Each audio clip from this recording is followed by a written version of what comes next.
لوک ورثہ میں 2 روزہ رنگا رنگ اسلام آباد ویمن گالا کا آغاز ہو گیا، جس میں خواتین دستکاروں نے ہاتھ سے بنی ہوئی مقامی مصنوعات کی نمائش کا انعقاد کیا۔ لیٹس گرو ٹوگیدر کمیونٹی کے زیر اہتمام خواتین دستکاروں کو بااختیار بنانے اور ان کی حوصلہ افزائی کے لیے بہار رنگ کے نام سے اس نمائش کو پیش کیا گیا۔ السلام علیکم، میرا نام امرین حیدر ہے اور میں اسلام آباد ویمن گالا کی آرگنائزر ہوں۔ اسلام آباد ویمن گالا ہمارا اینول ایونٹ ہے جو ہم خواتین جو چھوٹے لیول پہ گھروں سے اپنے کاروبار چلا رہی ہیں ان کو سپورٹ کرنے کے لیے ان کا ڈسپلے یہاں لگاتے ہیں۔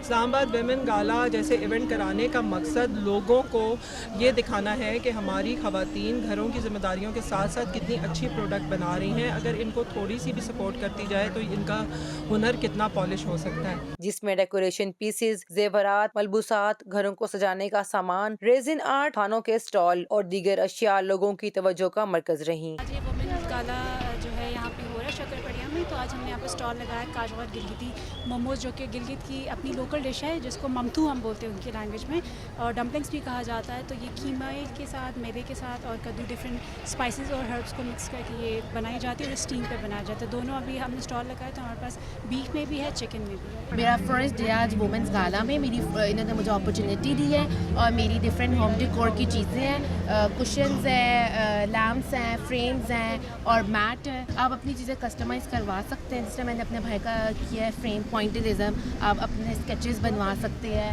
کوئی بھی کارٹون پہ ہے آپ اس سے کسٹمائز کروا سکتے ہیں کشنز میں۔ آپ سنڈے کو بھی وزٹ کر سکتے ہیں آ کے، ابھی آج 2 days کا یہ ہے اسٹال، تو آپ آج بھی ہے کل بھی آپ آئے وزٹ کریں۔ خواتین اور فیملیز کی بڑی تعداد نے ویمن گالا میں شرکت کی اور خواتین دستکاروں کے کام کو سراہا۔